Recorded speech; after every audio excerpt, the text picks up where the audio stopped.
Ustedes no se imaginan el peso que es cargar un secreto por 50 años. 50 años, medio siglo completo mintiéndole a las personas que más amo en el mundo.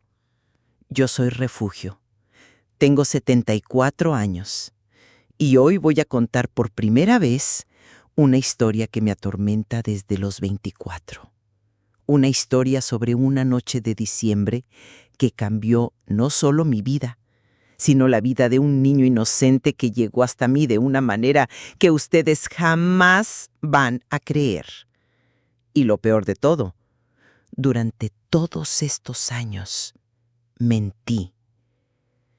Le mentí a mi marido, les mentí a mis vecinos, les mentí a los doctores, me mentí hasta a mí misma algunas veces.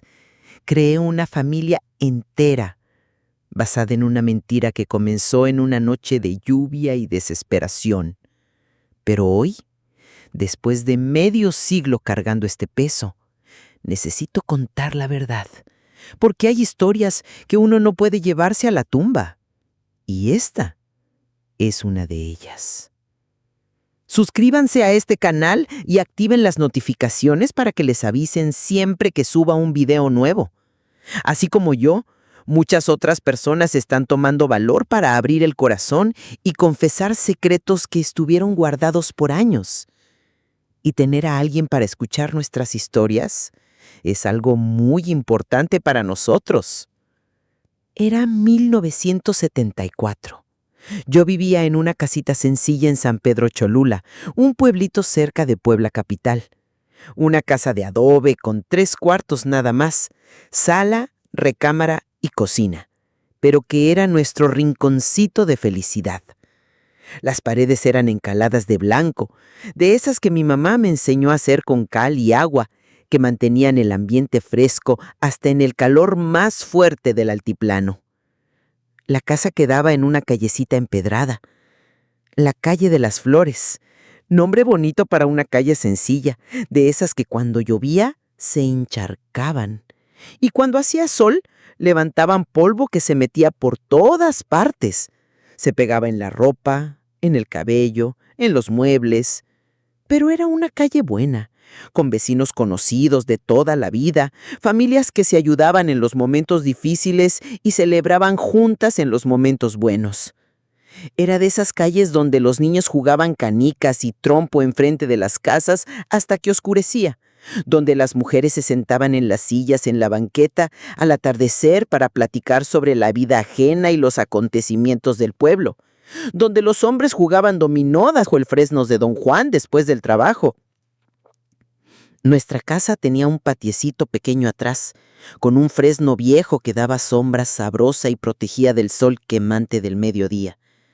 Era debajo de él que tendía la ropa en el tendedero que Roberto había hecho con alambre grueso y madera resistente, donde criábamos unas gallinas criollas que ponían huevo todos los días, y donde yo plantaba mis hierbitas, cilantro, cebollín, hierbabuena y toronjil para los tés.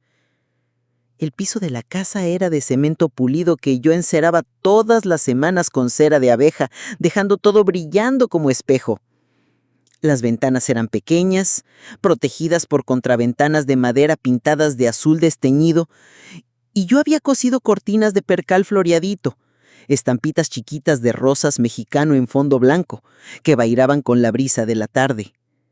En la sala, que era pequeña pero acogedora, estaba nuestro mobiliario sencillo pero cuidado, la mecedora de tule que Roberto había comprado el día de nuestra boda, diciendo que era para que me meciera mientras cosía. La máquina de coser Singer negra, reliquia que había sido de mi abuela paterna y era mi modo de ganarme unos centavitos. Una mesa pequeña, de madera oscura, donde comíamos, y un aparador bajo donde guardaba la vajilla buena, esa que solo usaba en ocasiones especiales. En la pared, colgados con todo cuidado, había un crucifijo de madera tallado que nos regalaron de boda los padrinos, una foto nuestra del día de la boda en un marco sencillo de metal plateado que se había puesto medio opaco con el tiempo, y un calendario de la farmacia del centro con una imagen de la Virgen de Guadalupe, que cambiaba religiosamente cada año. Recién casada con mi Roberto, un hombre trabajador que reparaba bicicletas en un tallercito en el centro del pueblo. Era un hombre guapo, mi Roberto, de esas bellezas naturales del pueblo que no necesitan artificio ninguno. Alto, debía medir como 1,80 m, moreno tostado de sol, con hombros anchos de quien carga peso y brazos fuertes de tanto trabajar con las manos desde chamaco. Tenía cabello castaño oscuro, siempre peinado con brillantina moco de gorila que compraba en la farmacia. Bigote bien recortado que se empeñaba en mantener siempre derechito con unas tijeritas que guardaba en el bolsillo de la camisa, y ojos café que brillaban cuando sonreía. Y sonreía mucho. Era hombre alegre por naturaleza, de esas personas que iluminan el ambiente nomás con llegar. Tenía esa manera tranquila de los hombres buenos, de esas personas que nacieron para hacer el bien sin mirar a quién. Nunca me alzó la voz, nunca me faltó al respeto, nunca llegó a casa borracho como algunos maridos de la vecindad que hacían sufrir a las esposas. Era trabajador honesto. Se levantaba antes de que cantara el gallo. Se tomaba su café negro con pan dulce y se iba al taller silbando alguna canción que oía en la radio. Las manos de él contaban la historia de una vida de trabajo desde chico, callosas, con uñas siempre con un restito de grasa que no salía ni tallando con zacate, cicatrices pequeñas de herramientas que se resbalaban o de accidentes tontos del día a día, pero eran las manos más cariñosas del mundo cuando me tocaban. Manos que sabían arreglar cualquier cosa descompuesta, que hacían juguetes de madera para los niños de la vecindad, que me acariciaban a la hora de dormir. Su taller quedaba en una calle empedrada y irregular cerca del tianguis, en un punto estratégico porque toda la gente que venía de los pueblitos a hacer compras pasaba por ahí. Era un galponcito pequeño, con piso de cemento pulido, paredes de ladrillo aparente y techo de lámina que se calentaba como horno en el verano, pero que protegía bien de la lluvia en el temporal. Olía a grasa, aceite de máquina y metal, un olor que a mí me gustaba porque me recordaba a él cuando no estaba en casa. Tenía bicicletas colgadas del techo, sujetas en ganchos que él mismo había soldado, formando un tendedero colorido de ruedas, manubrios y cuadros en varias etapas de reparación. En la mesa de trabajo de madera pesada que ocupaba una pared completa, herramientas organizadas con la precisión de quien conoce cada pieza, llaves inglesas de varios tamaños, pinzas, lima, soldadura, martillos, todo en su debido lugar. Roberto conocía a todo el mundo en el pueblo y era conocido por todo el mundo también. Saludaba a la gente por su nombre en la calle, sabía de la vida de las familias, de los problemas de cada quien, de los hijos que nacían, de los viejitos que se morían. Era respetado, no solo como profesional competente, sino como persona de bien, hombre de palabra, que jamás engañaba a nadie. Siempre dispuesto a ayudar a quien necesitara, nunca negaba un favor, un consejo, una palabra de consuelo. Si alguien llegaba al taller sin dinero para pagar la reparación, la hacía igual, confiando en la honestidad de la persona. La bicicleta es transporte de pobre, siempre decía a quien se quejaba del precio bajo que cobraba.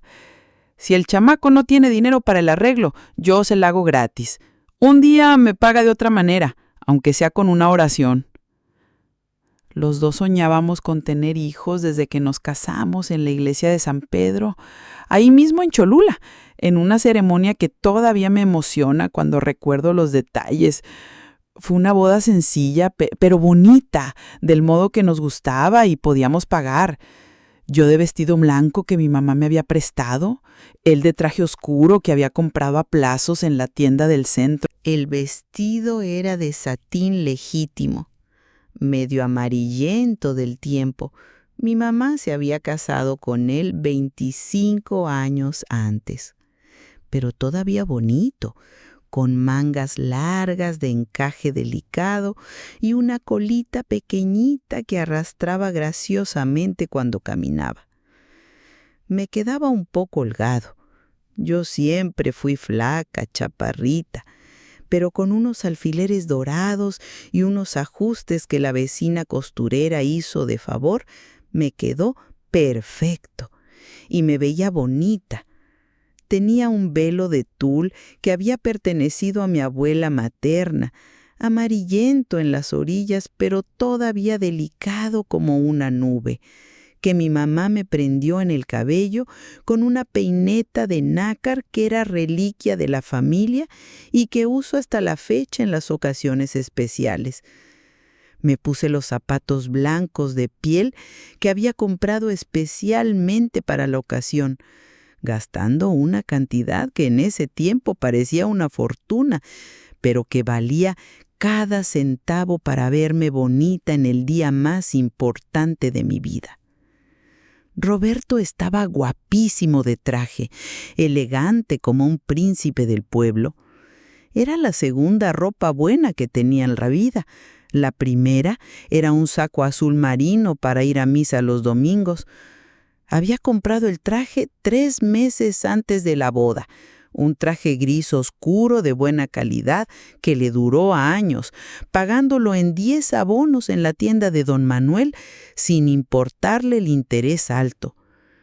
El casamiento es una sola vez en la vida, decía cuando yo me quejaba del precio y le sugería que nos podíamos casar de ropa común.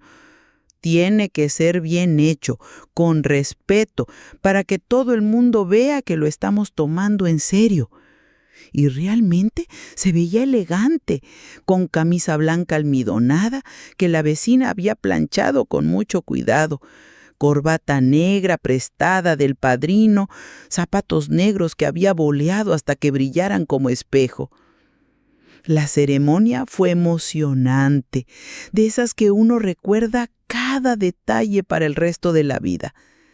El padre Cipriano, que me conocía desde chiquita porque mi familia siempre fue católica practicante, hizo una homilia bonita sobre el amor, sobre la importancia de la familia, sobre los hijos que vendrían a bendecir nuestra unión y darle continuidad a nuestro apellido. La iglesia estaba llena. Parecía que todo el pueblo había venido a ver nuestra boda. Mis papás en la primera fila, orgullosos y emocionados, mis hermanos y hermanas, tíos, primos, los papás de Roberto que habían venido del rancho especialmente para la ocasión, toda la vecindad, compañeros del taller, toda la gente que era parte de nuestra vida estaba ahí. Cuando llegó la hora de los votos, me tembló la voz de la emoción. ¿Aceptas a Roberto como esposo para amarlo y respetarlo en la alegría y en la tristeza, en la salud y en la enfermedad, en la riqueza y en la pobreza, todos los días de la vida? Sí, acepto, respondí con el corazón latiéndome fuerte y los ojos aguados. Y cuando el padre nos declaró marido y mujer, sentí que mi vida de verdad estaba empezando. La fiesta fue en el patio de la casa de mis papás, bajo una carpa grande que mi papá había conseguido prestada para protegernos del sereno de la noche. Mataron 2 guajolotes criollos que criábamos en el corral. Toda la vecindad ayudó con la comida. Tamales dulces y salados, atole champurrado con canela, pastel de 3 leches con merengue, cocadas blancas y quemadas, dulce de leche que una prima había aprendido a hacer en la capital. Don José trajo el acordeón de botones que tocaba en las fiestas de la región y bailamos son jarocho hasta tarde en la noche. Las mujeres bailaron con los vestidos amplios girando en el patio de tierra. Los hombres bebieron pulque con limón y platicaron sobre la vida, sobre el tiempo, sobre las siembras. Los niños corrieron por el patio hasta caer rendidos en los brazos de las mamás. Que Dios bendiga esta unión, me dijo mi mamá, abrazándome fuerte antes de irnos a nuestra casa.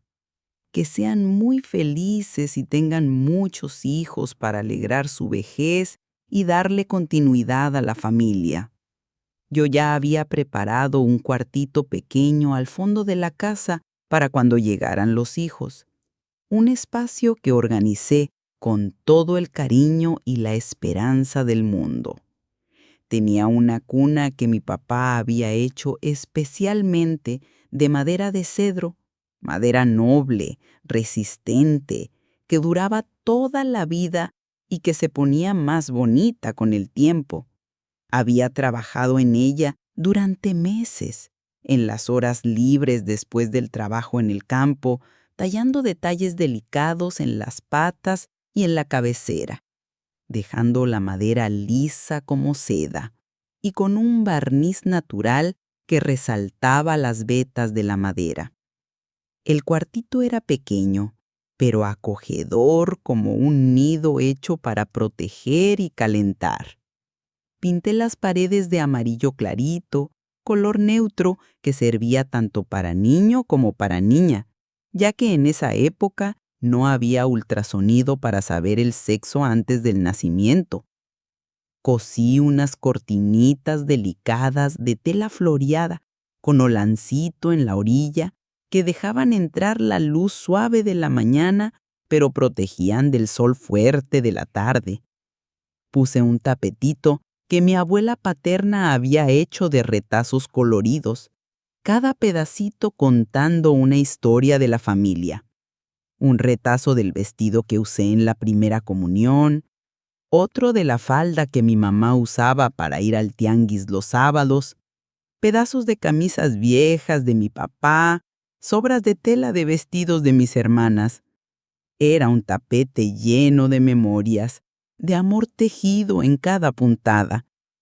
Pero la vida tenía otros planes para nosotros, planes que yo no podía entender en ese tiempo y que me hicieron cuestionar muchas veces la bondad de Dios y la justicia del mundo. Después de 3 años tratando de embarazarme, 3 largos años de esperanzas que crecían y morían cada mes, de sueños que se deshacían como humo, empecé a preocuparme de verdad. Las otras mujeres de mi edad, que se habían casado en la misma época que yo, ya tenían hijos, algunas en el 2º o 3º. Doña Carmen de la panadería, que se casó apenas 6 meses después que yo, ya tenía 2 niños traviesos que corrían por la calle. Mi prima Severina, que se casó el mismo año, ya estaba esperando el segundo y vivía dándome consejos de embarazos que yo no podía usar. Cada mes era la misma tortura emocional, el mismo ciclo cruel de esperanza y desesperación. La esperanza creciendo peligrosamente cuando se me atrasaba algunos días, el corazón disparándose cuando sentía alguna náusea matutina o alguna diferencia en el cuerpo, y después la desilusión amarga y devastadora cuando llegaba la regla, puntual como siempre, recordándome cruelmente mi falla como mujer. Empecé a prestar atención obsesiva a cada señal de mi cuerpo, a anotar las fechas en un calendario pequeño que escondía dentro del cajón del ropero, a inventar síntomas que tal vez no existían, pero que yo quería tanto que fueran reales. ¿Será que este dolor en el vientre era diferente de los otros? ¿Será que esta náusea matutina significaba algo más que haber comido algo echado a perder? ¿Será que este cansancio excesivo era normal o era señal de una vida nueva creciendo dentro de mí? Fueron 2 pérdidas que casi me matan, 2 tragedias que me dejaron en cama por meses, no solo físicamente debilitada, sino emocionalmente destruida. La primera fue con 2 meses de embarazo, cuando finalmente había logrado embarazarme después de tanto tiempo intentando y estaba en las nubes de felicidad, contando los días para contarle la novedad a Roberto. Desperté una mañana de sábado con cólicos terribles y sangrado abundante, y cuando llegamos corriendo al Hospital General, el doctor examinó y dijo con esa frialdad profesional que ya no había remedio, que el bebé ya se había ido.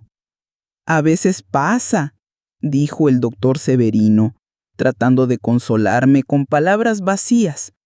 «El cuerpo de la mujer rechaza el feto cuando hay algún problema de formación». Es la naturaleza protegiéndose. Pero esas palabras científicas no consolaban nada, no aliviaban el dolor que sentía en el pecho y en el alma. Yo quería a ese bebé. Perfecto o imperfecto, sano o enfermo, no me importaba. Era mi hijo, era la realización de mi sueño de ser madre, y me lo habían arrancado antes de que pudiera conocerlo bien. La segunda pérdida fue aún más devastadora, porque pasó con 3 meses de gestación, cuando ya le había contado a toda la familia, cuando ya había empezado a sentir las primeras náuseas características del embarazo, cuando ya estaba haciendo planes concretos y tejiendo ropita pequeñita con estambre suave. El sangrado empezó en una madrugada fría de junio, y esta vez tuve que quedarme internada en el Hospital General por 3 días. Recuerdo perfectamente la tristeza profunda en la cara de Roberto cuando el doctor dijo que habíamos perdido al bebé otra vez. La forma como lloró junto conmigo, me abrazó en la cama dura del hospital y prometió que íbamos a intentar de nuevo, que no nos íbamos a dar por vencidos nunca, que un día Dios nos iba a bendecir con un hijo. En esa época, ser mujer y no poder darle hijos al marido era casi una condena social, una marca de incompetencia que la persona cargaba para el resto de la vida como un peso pesado. La sociedad les exigía a las mujeres que fueran madres antes que nada, como si esa fuera nuestra única función en el mundo, nuestra única forma de realizarnos como personas y contribuir a la comunidad. Las vecinas cuchichaban por las esquinas cuando yo pasaba en la calle, conversaciones maliciosas que paraban a la mitad cuando me veían llegar, miradas de lástima y desprecio que me seguían como sombras. Pobrecita de refugio, ¿para qué se casó? Mujer que no da hijos no es mujer completa. Pobrecito de Roberto, tan buen muchacho, merecía tener una familia de verdad. Doña Anita, que vivía en la casa de al lado y que siempre tuvo lengua venenosa y corazón pequeño, siempre hacía comentarios maliciosos cuando estaba con las otras mujeres en la puerta de casa, especialmente cuando sabía que yo podía oír. Roberto todavía está joven, guapo, trabajador, honesto. Podría conseguirse una mujer que sirviera para algo más que gastar comida. Mi suegra, doña Eulalia, fue la peor de todas, la más cruel e implacable. Nunca me quiso desde el primer día. Siempre pensó que su hijo merecía algo mejor. Una muchacha de familia con más posición, más educación, más belleza, más todo. Cuando se enteró de que yo no podía tener hijos, fue como si hubiera ganado la lotería. Ahora tenía motivo de sobra para despreciarme y humillarme. Mi hijo merecía tener hijos, decía en las reuniones familiares de los domingos, hablando fuerte para que yo oyera desde la cocina donde me quedaba lavando trastes. Mujer que no da nietos no sirve para nada. Es como árbol que no da fruto, solo ocupa lugar en la tierra. Fue en un viernes, día 13 de diciembre de 1974, una fecha que quedó grabada en mi memoria como hierro caliente, que todo pasó y mi vida tomó un rumbo que yo jamás me hubiera podido imaginar. El día había estado normal, de esos días medio melancólicos de diciembre en el altiplano cuando el viento seco trae ese olor de lluvia que va a llegar hasta enero y las nubes pesadas se juntan en el horizonte sin decidir si van a descargar o no. Roberto se había ido a la Ciudad de México a buscar unas refacciones especiales en la casa de un proveedor que solo trabajaba por encargo, y iba a pasar la noche por allá en la pensión de doña Alcira, cosa que hacía de vez en cuando para economizar en el pasaje de regreso el mismo día. El viaje en camión costaba caro para nuestro presupuesto apretado y a veces convenía más quedarse una noche en la capital y regresar al día siguiente. «Mañana regreso temprano, en el primer camión», me dijo antes de salir, dándome un beso de morado en la frente y otro en la boca, como siempre hacía cuando iba a viajar. Tú quédate tranquila, cierra bien la casa y cualquier cosa rara grita fuerte que doña Anita te oye, aunque con toda su mala leche. Yo estaba sola esa noche, cosa que no me molestaba porque siempre fui mujer independiente, sentada en mi mecedora favorita, cosiendo unas almohadas coloridas de retazo que iba a vender en el tianguis del sábado.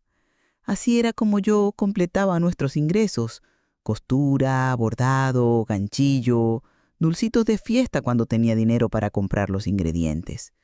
Siempre fui mujer de salir adelante, de no quedarme sentada lamentándome la vida. La casa estaba sumida en ese silencio sabroso de la noche en el pueblo, solo roto por el tic-tac hipnótico del reloj de pared que nos regalaron de boda y por el ruido rítmico de la máquina de coser cuando yo pisaba el pedal de hierro. De vez en cuando pasaba un carro en la calle o se oía el ladrido lejano de algún perro, pero en general era una noche tranquila y pacífica. Debían ser como las 10 de la noche, horario en que las casas respetables del pueblo ya estaban todas cerradas y las familias recogidas, cuando oí un ruido raro en la puerta del frente. No era bien una tocada normal de esas que hace el vecino cuando necesita algo urgente. Era más como si alguien hubiera chocado con la puerta con fuerza o hubiera dejado caer algo pesado justo en el umbral. Paré la costura inmediatamente, con la aguja suspendida en el aire, todos los sentidos en alerta máxima. Era un sonido ahogado, sordo, diferente de cualquier cosa que hubiera oído antes, seguido de un silencio extraño que me puso los pelos de punta y me hizo pensar en cosas malas. El tipo de ruido que hace que uno pare todo lo que está haciendo y ponga atención porque despierta todos los instintos de supervivencia. Esperé unos minutos interminables pensando que era solo impresión mía, que tal vez fuera el viento nocturno meciendo la puertita de madera o algún gato callejero que había tirado una lata en el patio.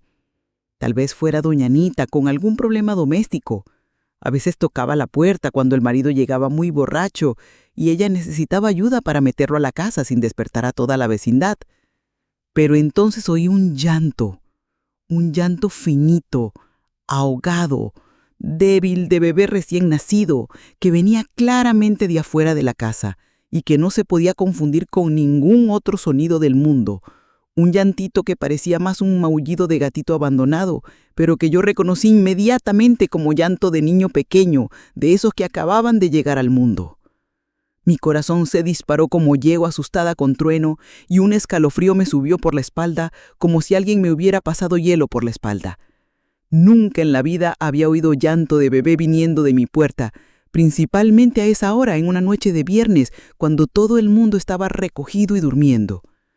Me levanté tan rápido que tiré la canasta de hilos coloridos en el piso y todas las bobinas salieron rodando por la sala. Azul, rojo, amarillo, verde, morado, como si fueran a huir de mí y esconderse debajo de los muebles. Mi cabeza empezó a dar vueltas con posibilidades espantosas, con miedos indefinidos, con una mezcla confusa de esperanza y terror que no podía explicar ni a mí misma. Caminé hasta la puerta del frente con el corazón latiéndome en la garganta, las piernas temblando como vara verde en el viento, la respiración corta de quien está a punto de descubrir algo que va a cambiar la vida para siempre. Abrí la puerta despacito, con todo el cuidado del mundo, con miedo de lo que iba a encontrar del otro lado, y ahí estaba, justo en medio del umbral de mi puerta, una canastita de carrizo trenzado, de esas que se compran en el tianguis, cubierta con un trapito blanco de algodón. Dentro de ella, envuelta en una cobijita azul clara medio gastada, de esa que se usan en hospital del gobierno, estaba un bebecito llorando bajito. ¿El niño? Porque luego vi que era un niño. Tenía ese llanto débil y melancólico de que no tenía mucha fuerza todavía. como si hubiera nacido hace pocos días y todavía se estuviera acostumbrando al mundo frío y cruel de afuera. No debía tener más de una semana de nacido. La piel todavía con esa rojez característica de los recién nacidos. Las manitas pequeñitas cerradas en puño como si se estuviera defendiendo de algo. La carita fruncida en una expresión de incomodidad y abandono que partía el corazón. El cordón umbilical tenía un curita limpio de hospital y en los bracitos tenía una pulsera de identificación medio desteñida y rota. Miré hacia toda la calle, salí hasta la puertita de madera que separaba nuestro patio de la calle empedrada. Busqué desesperadamente a alguien en las sombras de la noche, algún movimiento sospechoso, alguna persona que pudiera explicar esa situación surreal e inexplicable. Pero no había alma viviente por ahí cerca, ni señal de que alguien hubiera estado ahí recientemente. La calle estaba completamente desierta, iluminada apenas por la luna llena que brillaba en el cielo limpio de diciembre, creando sombras extrañas y danzantes que parecían moverse con vida propia. Era noche de viernes. Las familias ya estaban todas recogidas, preparándose para el sábado de tianguis y para el domingo de misa. Algunas casas tenían una lucecita débil de veladoras en la ventana, pero ningún movimiento, ninguna señal de vida, ninguna explicación para ese misterio. Solo se oían los sonidos normales y familiares de la noche en el pueblo. El ruido rítmico de los grillos cantando en el monte que crecía en los patios vacíos. El croar melancólico de las ranas en la sequía del final de la calle. El viento suave meciendo las hojas del fresno del patio. Y el llanto bajito y persistente de esa criaturita indefensa que parecía haber sido dejada ahí como si fuera una ofrenda de los cielos o una prueba de Dios. Me quedé parada unos segundos eternos, sin poder procesar bien lo que estaba viendo, sin poder creer que eso me estaba pasando realmente.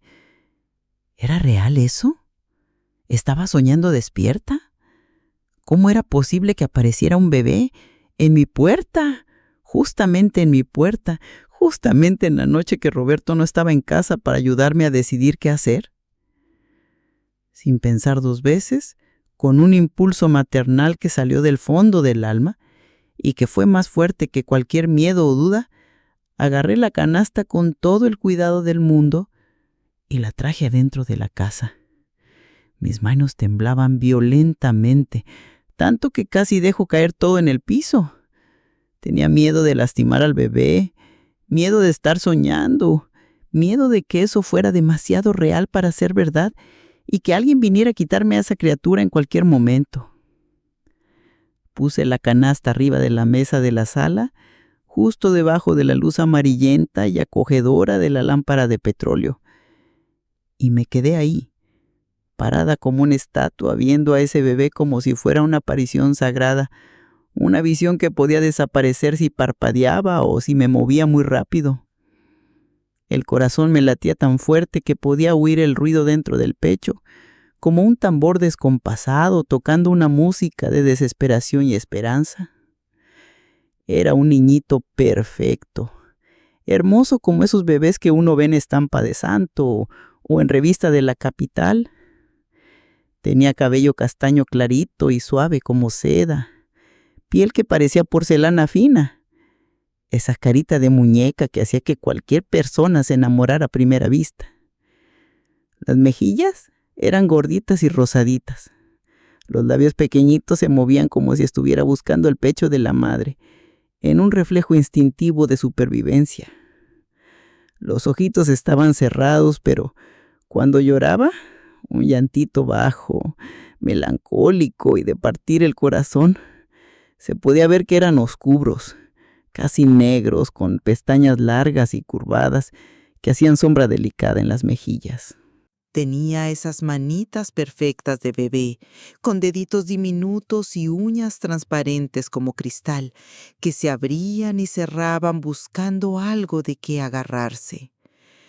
Cuando logré parar de llorar, sí, porque lloré mucho en ese momento.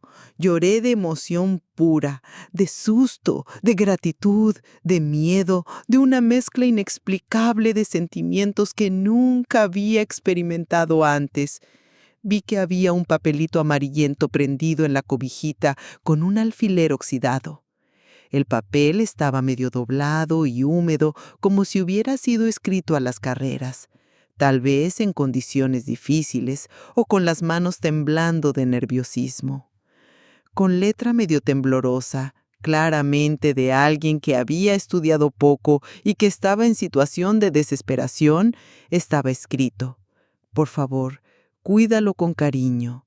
Yo no puedo criarlo, pero sé que usted puede. Dios ha de recompensar su bondad. Se llama Sebastián». Y abajo, casi borrado, como si hubiera sido escrito con lágrimas mezcladas en la tinta barata: «Perdón». Esa palabrita, perdón, me atravesó como una lanza fría, me hizo temblar más de lo que ya estaba temblando, me llenó de preguntas que no tenían respuesta.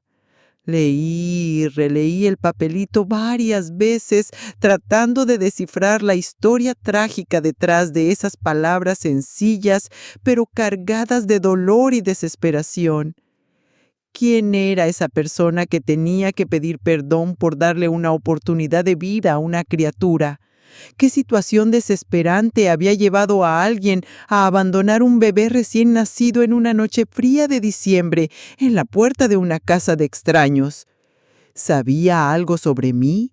¿Sobre mi situación? ¿Sobre mi incapacidad de tener hijos?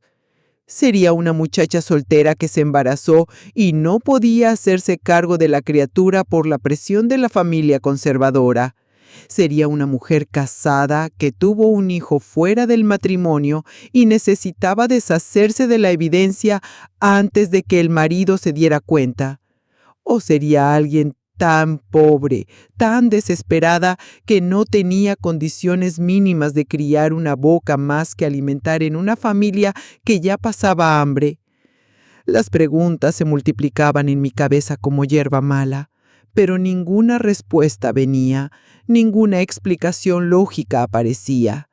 Lo que importaba en ese momento era que había una criatura ahí, una criatura real, de carne y hueso, que necesitaba urgentemente cuidados, amor, una familia. Y Dios, por algún motivo misterioso, la había puesto en mi puerta, en la puerta de una mujer que más quería tener hijos en el mundo. Esa noche no dormí ni un minuto. Me quedé sentada en mi mecedora favorita, con el niño en brazos, viendo esa carita perfecta, tratando de entender cómo alguien podía abandonar una cosa tan linda, tan indefensa, tan llena de vida y de posibilidades por delante. Mamó agua tibia con azúcar que preparé con todo cuidado, probando la temperatura en la piel de mi brazo como había visto hacer a otras madres en la vecindad. Le di con una cucharita pequeña, gotita por gotita, viendo cómo chupaba con hambre y con la gratitud instintiva de bebé abandonado que encuentra cariño y comida. Después durmió un rato en mis brazos, respirando tranquilo, como si supiera que estaba en lugar seguro, como si pudiera sentir que yo jamás le haría daño. Y yo ahí meciéndolo despacito en la silla, cantando bajito las canciones de cuna que mi mamá me cantaba cuando era niña y que nunca había tenido oportunidad de cantarle a nadie. Alarrorro niño, alarrorro ya, duérmete mi niño, duérmete ya. Duérmete mi niño, que tengo que hacer, lavar los pañales, sentarme a coser. Y las palabras salían naturalmente de mi boca como si hubiera nacido para cantar esas canciones, como si ese bebé siempre hubiera pertenecido a mis brazos y a mi corazón. De mañana temprano, antes de que cantara el gallo allá en el patio de doña Anita, con el sol empezando a pintar el cielo de rosa y dorado en un amanecer hermoso como solo existe en México, tomé una decisión desesperada, impulsiva, pero que en ese momento parecía la única cosa correcta que hacer en el mundo. El sol estaba saliendo despacio, iluminando el cuartito donde yo estaba con el bebé, creando una atmósfera casi mágica de esperanza y renovación. Y yo ahí con esa criaturita en brazos, sabiendo que Roberto llegaría a mediodía en el camión de las 2:30, esperando encontrarla a la misma mujer triste y sin hijo que había dejado el día anterior.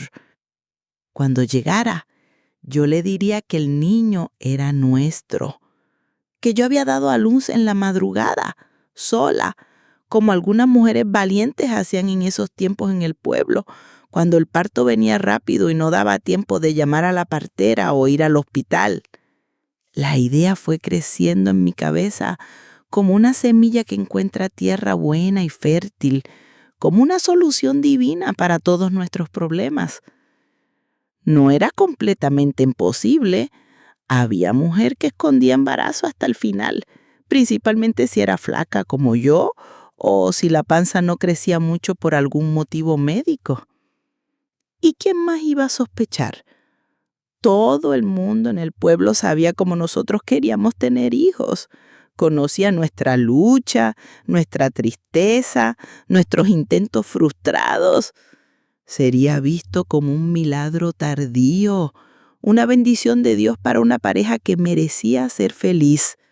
Yo podía decir que sentí los dolores de madrugada, que pensé que era cosa de mujeres como siempre, pero que los dolores fueron aumentando hasta que me di cuenta de que no era normal, que todo fue muy rápido, que cuando me di cuenta ya estaba naciendo, que no dio tiempo ni de despertar a los vecinos para pedir ayuda o llamar a doña Raimunda, la partera de la región.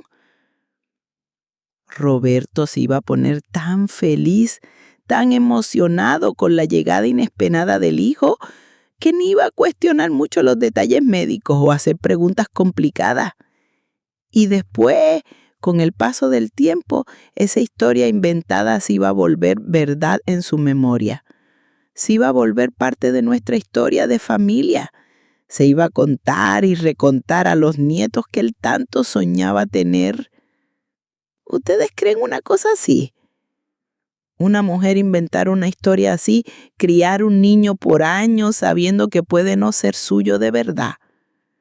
Díganme ahí en los comentarios, en el lugar de ustedes, ¿qué habrían hecho? ¿Habrían contado la verdad desde el principio o guardado el secreto para proteger a la familia? Pasé todo el día preparando todos los mínimos detalles, como si fuera una representación de teatro, donde no podía haber ningún error, donde cada detalle tenía que ser perfecto para convencer al público más importante de mi vida. Primero, saqué algunas ropitas de bebé que yo había cosido durante los años que tratábamos de embarazarnos. Sí, yo cosía ropita azul y rosa con la esperanza ingenua de algún día usarla. Guardaba todo en una caja de zapatos debajo de la cama, como si fueran tesoros sagrados esperando el momento justo de ser útiles. Eran piecitas delicadas, hechas con todo el amor y esperanza del mundo.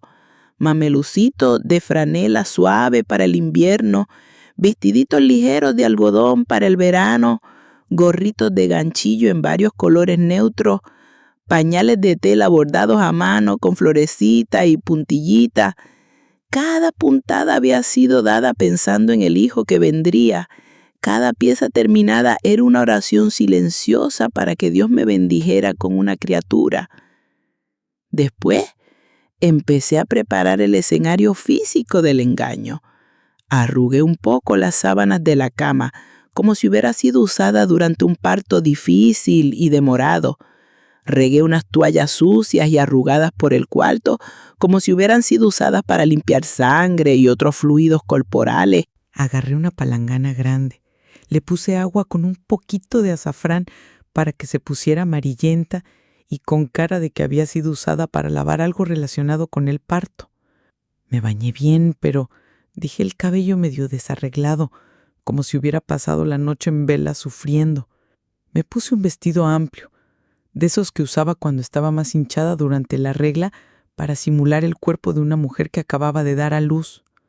Deshice el chongo que siempre usaba, dejé el cabello suelto y medio revuelto como si hubiera sido una noche turbulenta. Hasta me pellizqué el brazo y las piernas en varios lugares para quedar con unas marquitas moradas y rojas, fingiendo que había sido un parto difícil con mucho esfuerzo físico y dolor. Saqué unas gotas de sangre de los dedos y las regué discretamente en algunas ropas y toallas para darle más realismo a la representación.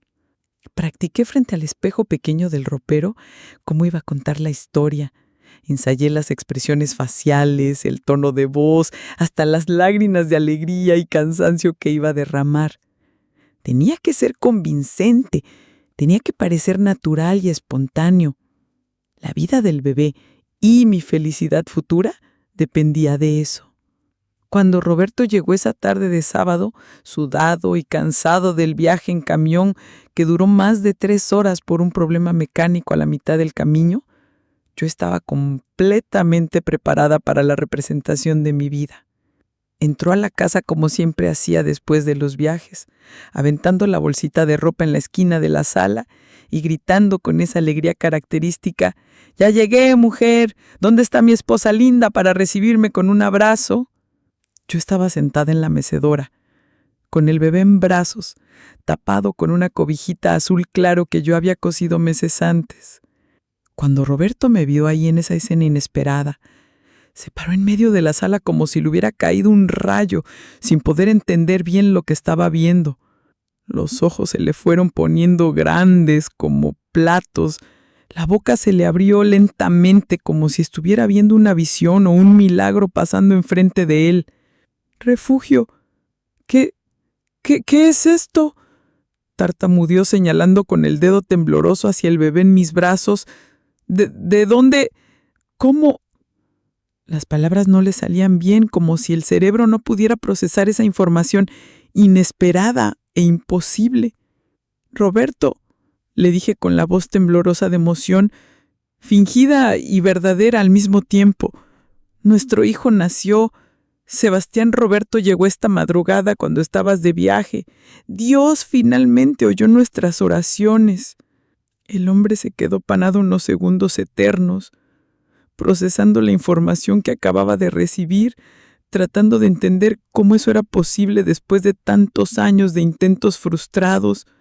Después la cara se le transformó en una mezcla indescriptible de alegría, sorpresa, emoción e incredulidad que yo jamás había visto antes en toda mi vida. Los ojos se le llenaron de lágrimas gruesas que le bajaron por la cara barbula. Las manos le empezaron a temblar violentamente y se acercó a nosotros como si estuviera caminando al altar de una iglesia para recibir la comunión más sagrada de su vida. ¿Nuestro hijo?», repitió como si no pudiera creer sus propias palabras, acercándose despacio, como si tuviera miedo de que eso fuera un sueño cruel y pudiera despertar en cualquier momento. «Sebastián Roberto, nuestro niño. Sí, mi amor, tu hijo llegó, pedacito tuyo», le dije ofreciéndole al bebé para que lo cargara con todo el cuidado del mundo, viendo cómo le temblaban las manos de emoción. Roberto se hincó al lado de la mecedora como si estuviera hincando ante un altar sagrado, y cargó a Sebastián con tanto cuidado y reverencia que parecía que estaba sosteniendo el tesoro más precioso y frágil del universo. Las lágrimas le bajaban por la cara sin parar, mojándole la barba mal rasurada y goteando en el piso de cemento de la sala. «Mi hijo», susurró con la voz quebrada, viendo esa carita pequeña y perfecta, como si estuviera viendo la cara de Dios. «Mi hijo, mi hijo, mi hijo», repetía como una oración desesperada, como una letanía de gratitud y amor paterno que brotaba del fondo del alma. Los años fueron pasando y Sebastián creciendo como una plantita bien cuidada en tierra fértil. Era un niño alegre, cariñoso, listo en la escuela, de esos niños que a todo el mundo le gusta tener cerca y que iluminan cualquier ambiente. Aprendió a hablar temprano, llamándole a Roberto papá y a mí ma, con una naturalidad que me emocionaba y me asustaba al mismo tiempo. Roberto era un papá consentidor como pocos que he visto en la vida. Todas las tardes, cuando llegaba a casa del taller, lo primero que hacía era cargar a Sebastián y jugar con él hasta la hora de cenar. Construía juguetes de madera, contaba cuentos inventados, llevaba al niño al taller los sábados para enseñarle cómo se arreglaban las bicicletas. Pero yo vivía con una paranoia constante que solo aumentaba con el paso de los años. Cualquier persona extraña que apareciera en el pueblo me ponía en estado de alerta. Cualquier pregunta sobre Sebastián, sobre cómo había sido el embarazo, sobre el parto, me hacía sudar frío e inventar respuestas que no siempre eran convincentes. Cuando Sebastián cumplió 1 año y medio, pasó algo que casi me mata de susto. Estaba en el mercado central con él cuando una mujer bien vestida se acercó. Miró a Sebastián con una atención extraña y dijo: «¡Qué bebé tan hermoso! Se parece mucho a un niño que conocí, un niñito que desapareció del Hospital General en la Ciudad de México». Se me heló la sangre. Logré disimular. Dije que era coincidencia, pero salí corriendo de ese mercado. A partir de ese día, el miedo que sentía se multiplicó por 1000. En 1987, cuando Sebastián tenía 13 años, apareció en Cholula una mujer que cambiaría nuestra vida para siempre, Doña Francisca. Venía de la Ciudad de México todas las semanas, cargando fotos amarillentas, buscando a un hijo que había desaparecido del Hospital General años antes. Cuando tocó en mi puerta y me enseñó la foto del bebé, casi me desmayo. Era idéntica a las fotos de Sebastián recién nacido. Contó que su hijo había nacido prematuro, que cuando fue a buscarlo al hospital le dijeron que se había muerto, pero que descubrió que varios niños habían muerto en ese periodo. Era un esquema de venta de bebés. Logré disimular. Negué conocer a la criatura, pero mi mundo se desplomó. Sebastián tenía una madre verdadera que nunca dejó de buscarlo. Una madre que sufrió años pensando que su hijo estaba muerto. Tomé la decisión más cobarde de mi vida: no contar nada. Sebastián creció, se graduó, consiguió trabajo en el ayuntamiento, se casó, tuvo hijos. Roberto murió en 1995, feliz por haber sido padre sin saber jamás la verdad. Doña Francisca murió en 2003 sin encontrar nunca a su hijo. En 2010 pasó lo que cambió todo para siempre. Sebastián, ya con 36 años, necesitaba un trasplante de médula ósea. Había desarrollado una leucemia agresiva que apareció de la nada. Para encontrar un donador compatible, necesitábamos compatibilidad familiar, y las mayores posibilidades estaban en la familia cercana. Fue ahí que la verdad salió a la luz de la peor manera posible. Los exámenes de compatibilidad mostraron que ni yo ni mis parientes éramos compatibles con Sebastián. No era solo incompatibilidad, era imposibilidad total. Los doctores se quedaron confundidos, pidieron repetir los exámenes. El doctor Roberto, el hematólogo que cuidaba el caso, me llamó a un cuartito reservado del hospital.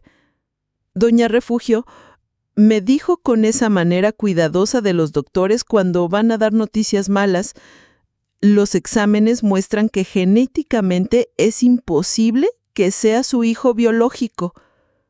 En ese cuarto de hospital, debilitado por la enfermedad, Sebastián me hizo la pregunta que yo temía desde hace 36 años. Ma Refugio, ¿qué está pasando? ¿Por qué los doctores están diciendo esas cosas? ¿Por qué mi sangre no combina con la suya? Fue la conversación más difícil de mi vida. Ahí, en ese cuarto que olía a desinfectante, con Sebastián luchando contra la leucemia, conté todo. Entre lágrimas y pedidos de perdón que salían como gritos del pecho, conté sobre la canastita en la puerta, sobre el papelito, sobre la mentira que duró 36 años, sobre doña Francisca, sobre todo. Sus hijos estaban shocked. El mayor, Pedrito, que ya tenía 15 años, preguntó: «¿Entonces, abuela no es nuestra abuela de verdad?» Y esa pregunta inocente de adolescente fue como un golpe en el estómago. ¿Saben qué dijo Sebastián después de todo? Agarró mi mano con esas manos flacas de la enfermedad y habló. «Más refugio. No me importa la sangre que corre por mis venas. Usted me crió, me amó, me educó. Estuvo conmigo en todos los momentos importantes de mi vida. Usted es mi madre y ahora vamos a luchar juntos contra esta enfermedad». Sebastián venció la leucemia, gracias a Dios y a la medicina moderna. A través de los doctores logramos localizar a la familia biológica. Doña Socorro, hermana de doña Francisca, todavía estaba viva y resultó compatible para el trasplante. Cuando supo que el sobrino que su hermana buscó toda la vida estaba vivo y necesitando ayuda, no dudó ni un segundo. El primer encuentro entre Sebastián y doña Socorro fue en el mismo hospital, 2 semanas antes del trasplante. Era una señora de 75 años, con la misma forma de ojos de Sebastián y esa manera tranquila que él siempre tuvo. Llegó cargando una caja de zapatos llena de fotos de doña Francisca y objetos que había guardado durante todos esos años. «Mi niño», le dijo, agarrando las manos de Sebastián, «tu madre nunca dejó de buscarte. Murió creyendo que un día te iba a encontrar».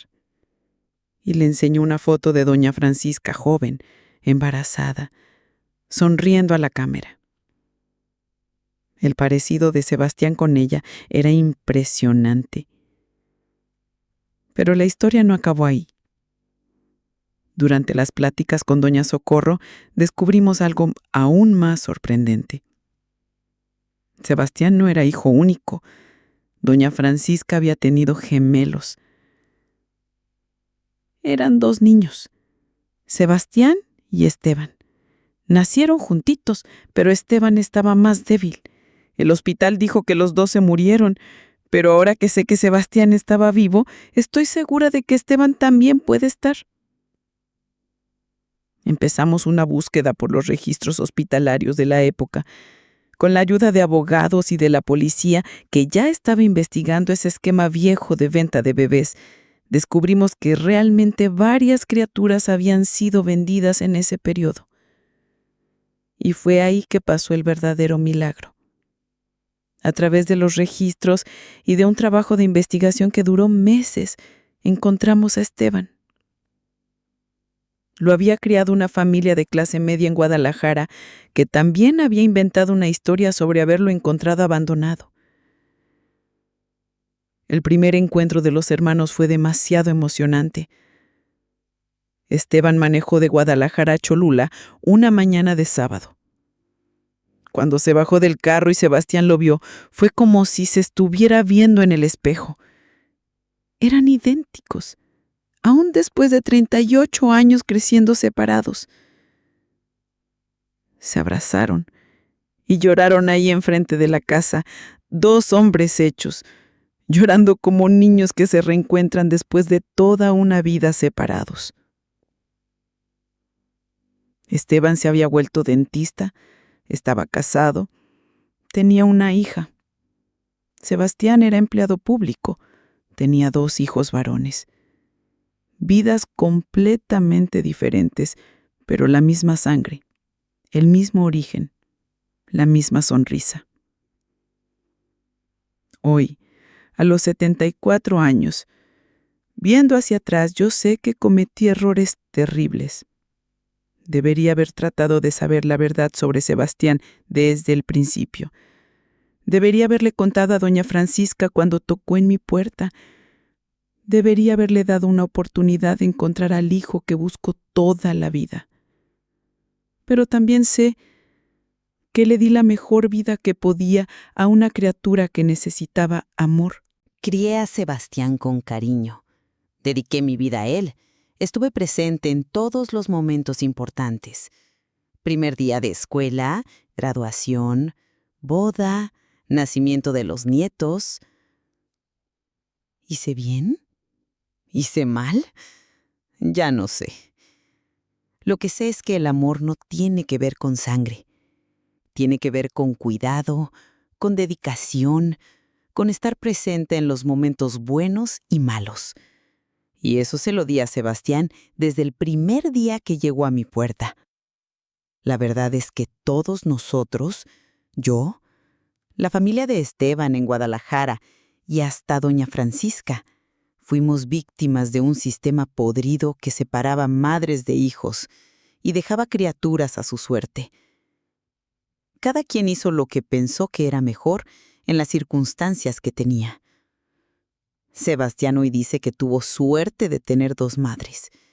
Doña Francisca, que lo engendró con amor aunque era soltera y pobre, y yo, que lo crié con amor aunque no era madre de sangre.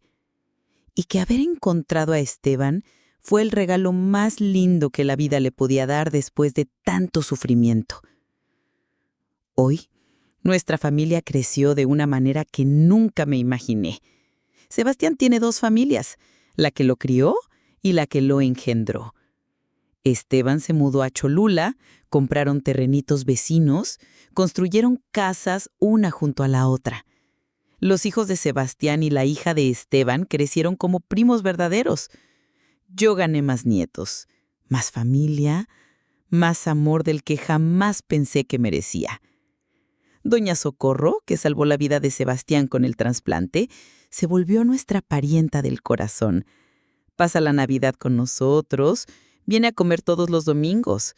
Cuenta historias de doña Francisca a los nietos. Es como si hubiéramos juntado las 2 familias en una sola. A veces, cuando estamos todos reunidos el domingo, Sebastián, Esteban, los nietos, doña Socorro, veo esa mesa llena y pienso en la vuelta que dio la vida. Una canastita en una noche de diciembre se volvió una familia grande, unida, llena de amor. ¿Y saben una cosa? Ese papelito que vino con Sebastián, que decía Dios ha de recompensar su bondad, yo creo que Dios recompensó de verdad. Me dio un hijo maravilloso, nietos hermosos, una familia que jamás habría tenido sola. Y al final, todavía me dio la oportunidad de conocer a su familia verdadera y juntar todo en una sola cosa. Si esta historia los conmovió, denle like y mándenla a alguien que necesite oír esto hoy. Porque a veces la vida pone personas en nuestro camino de maneras que nunca esperamos. Y el amor verdadero, no mira sangre, no mira origen. El amor verdadero es sobre escoger cuidar todos los días a las personas que Dios pone en nuestra vida. Y si ustedes tienen algún secreto guardado desde hace años, tal vez sea hora de tomar valor y compartirlo también, porque guardar verdades pesadas solo es una carga que nadie merece cargar para siempre. Aquí en el canal contamos historias reales, historias de personas de verdad que vivieron momentos intensos, difíciles, hermosos o incluso secretos que se guardaron durante toda una vida. Si tú tienes una historia así, o conoces a alguien que lleva algo en el pecho y necesita desahogarse, escríbenos. El correo está en la descripción del video. Será un placer contar tu historia con todo el cariño y respeto del mundo. A veces, solo abrir el corazón ya ayuda mucho a quien ha guardado tanto dentro de sí. Y si esta historia te tocó de alguna manera, déjale un like y compártela con alguien que necesite escucharla. A veces, una historia como la que acabas de ver puede darle fuerza a alguien que necesita hablar su propia verdad. Y si tú viviste algo parecido, los comentarios están abiertos.